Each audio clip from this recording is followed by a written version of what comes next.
Olá! O número de inquéritos abertos durante o governo Bolsonaro, sustentados na Lei de Segurança Nacional, teve um aumento considerável.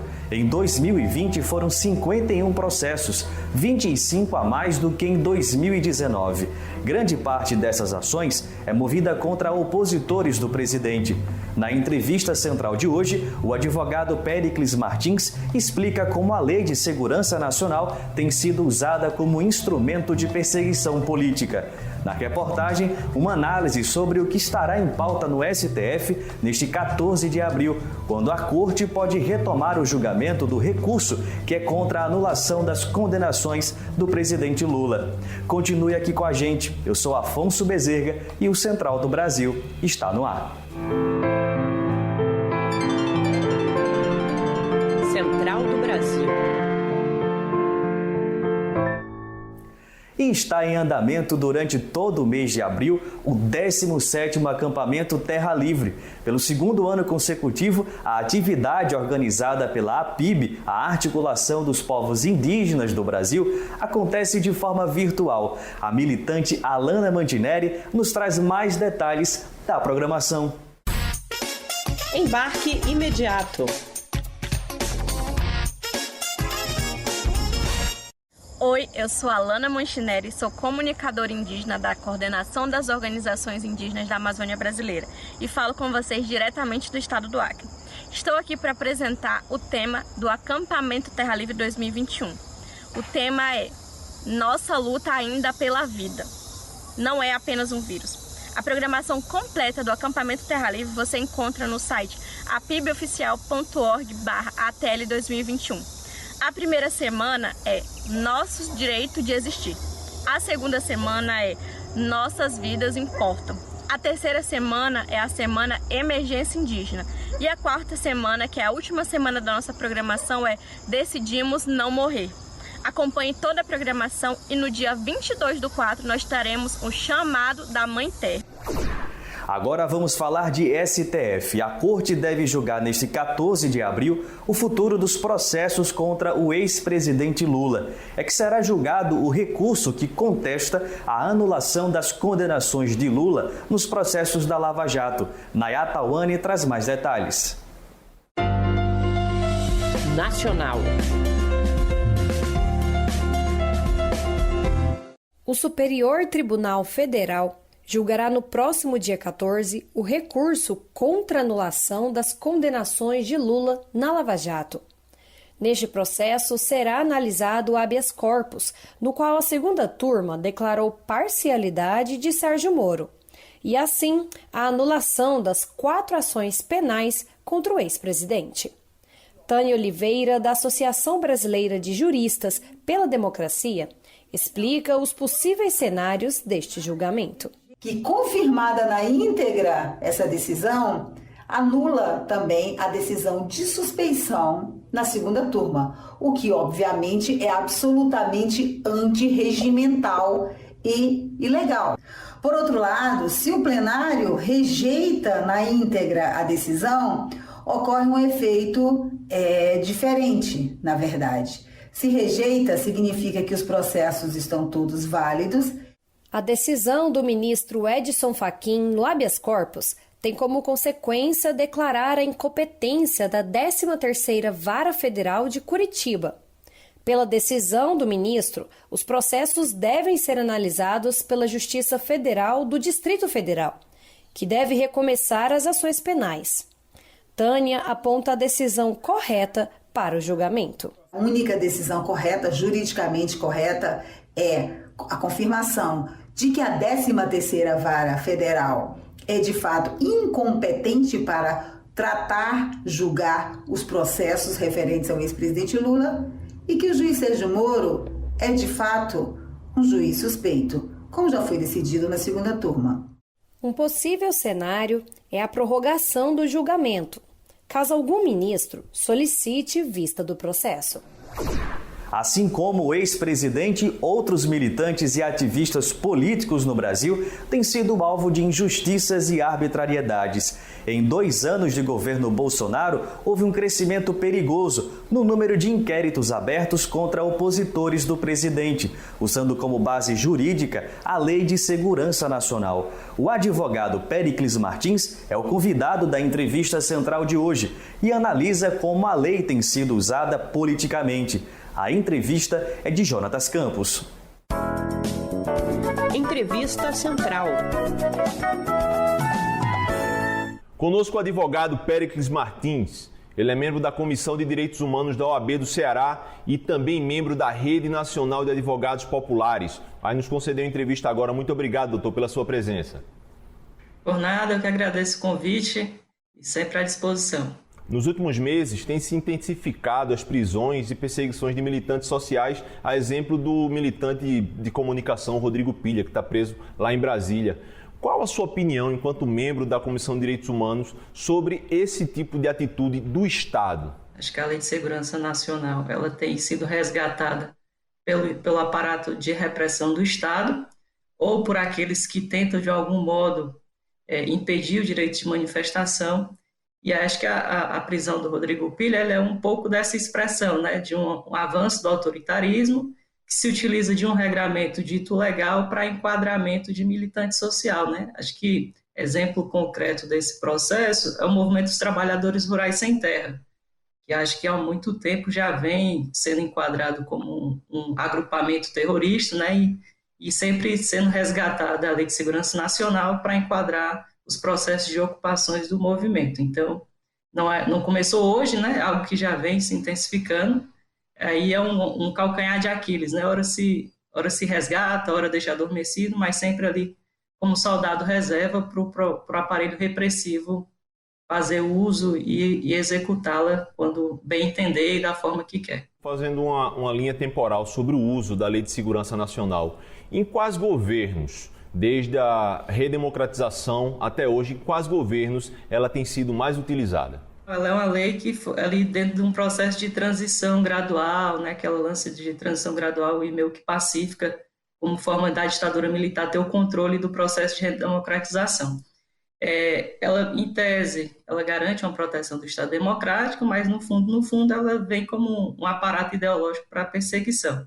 A gente tem o uso dela, muito especificamente no governo Fernando Henrique Cardoso, né, que utiliza inclusive contra o movimento rural sem terra.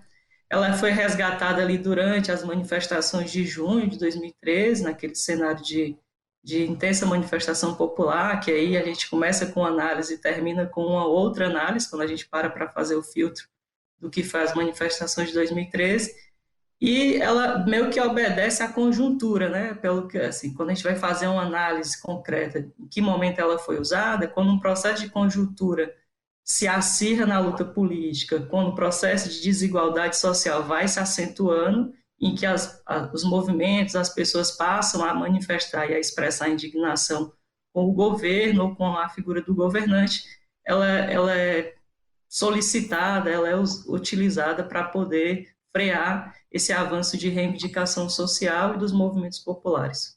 E você é membro da OAB, mas também é membro da Rede de Advogados Populares. Como está o trabalho dessa rede de advogados para defender esses militantes sociais que têm sido presos a partir dessa lei? A gente nunca teve vida fácil quando está se falando em defender direitos humanos, né? Os defensores e defensoras de direitos humanos na sua luta cotidiana. A gente tem um processo de desrespeito acentuado, né? Porque muitas das vezes eles não nos colocam na categoria de advogado, mas como de militante dos movimentos. E aí, num cenário de acirramento, onde a gente tem que fazer um enfrentamento com as forças policiais, em especial, a gente tem um acaloramento, né, no sentido de que tentam impedir o trabalho, tentam não fazer com que a gente chegue perto dos militantes, e, em especial, no processo pandêmico, a gente tem tido muita despejo, né, reintegração de posse no cenário de pandemia, e que a gente toda hora acentua, não pode. Às vezes a gente tem uma liminar na mão, suspendendo a reintegração de posse, mas ainda assim ser efetiva. Acho que o exemplo emblemático recente foi o caso de Brasília, onde ocorreu um processo de despejo sendo que existia uma liminar que garantia a suspensão. Em 2019, o advogado Sávio Delano, de Pernambuco, foi preso quando estava numa atividade sindical. Inclusive, o presidente da OAB, na época, veio para Pernambuco para protestar contra aquela prisão. Você tem visto mais ataques diretos a advogados no momento do seu exercício da advocacia? A conjuntura, mais uma vez, está aí para nos apresentar que quando a figura e a expressão desse governo é autoritária, as instituições passam a atuar com certa liberdade, né? Em especial as instituições do judiciário, que tem se mostrado desde o golpe de 2016 um caldo grosso do que é o fascismo, uma linha auxiliar do autoritarismo, e que isso também já estava presente nas forças de segurança pública. E uma última pergunta, doutor, sobre a OAB. Como tem sido a pressão do governo Bolsonaro, que é declaradamente crítico e declaradamente hostil à atuação da OAB, como tem sido a atuação de vocês nesse contexto do governo Bolsonaro? A atuação da OAB nacionalmente ela tem demonstrado a tarefa institucional e constitucional da OAB de defesa das garantias e do Estado Democrático de Direito. Acho que o nosso presidente Felipe Santa Cruz tem tendo posturas firmes diante de um contexto quando você tem um presidente que é contra a vida, que é contra um processo de combate à pandemia, é anti-ciência e muitas das vezes utilizando de um instrumento autoritário. Então a gente tem uma OAB firme na defesa das garantias e com centralidade na figura dos direitos humanos, e aí a gente tem as especificidades nos estados, né, as comissões de direitos humanos locais, que também, se pautando nessa atuação mais nacional, puxa debates nos seus âmbitos locais na defesa dos direitos humanos. Gosta de cinema? Eu particularmente gosto muito. Hoje no Trilhos do Brasil mostro para vocês um pouco da programação da 26ª edição do É Tudo Verdade, um dos mais tradicionais festivais de cinema do Brasil que preza pela divulgação de documentários. Vamos conferir na reportagem. Trilhos do Brasil. O Festival É Tudo Verdade chega à sua 26ª edição com exibições online e cumprindo o papel de divulgar a linguagem do documentário.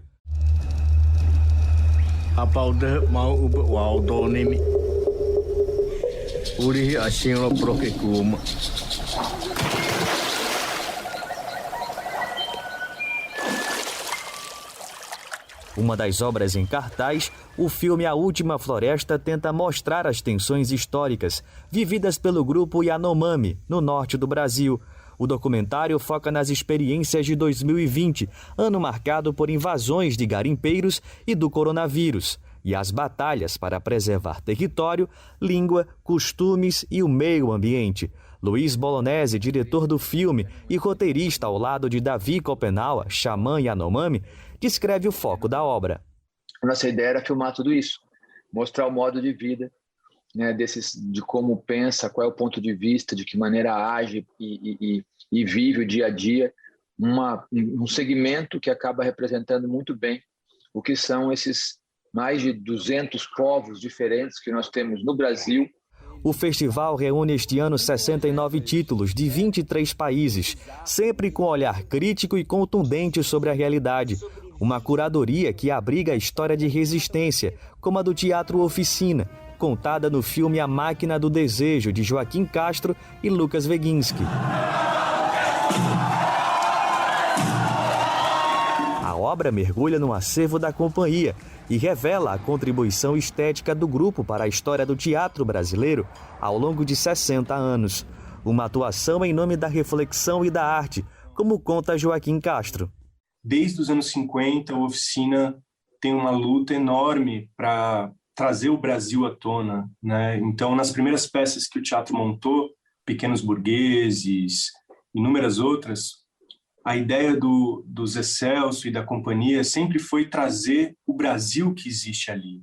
O festival É Tudo Verdade segue até o dia 18 de abril, com exibições online e gratuitas.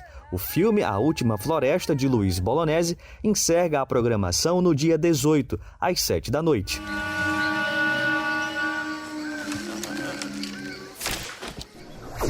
O festival está imperdível. Eu fico por aqui. Se você quer rever este ou outro conteúdo, acesse o nosso Instagram, @Programa Central do Brasil. Até mais!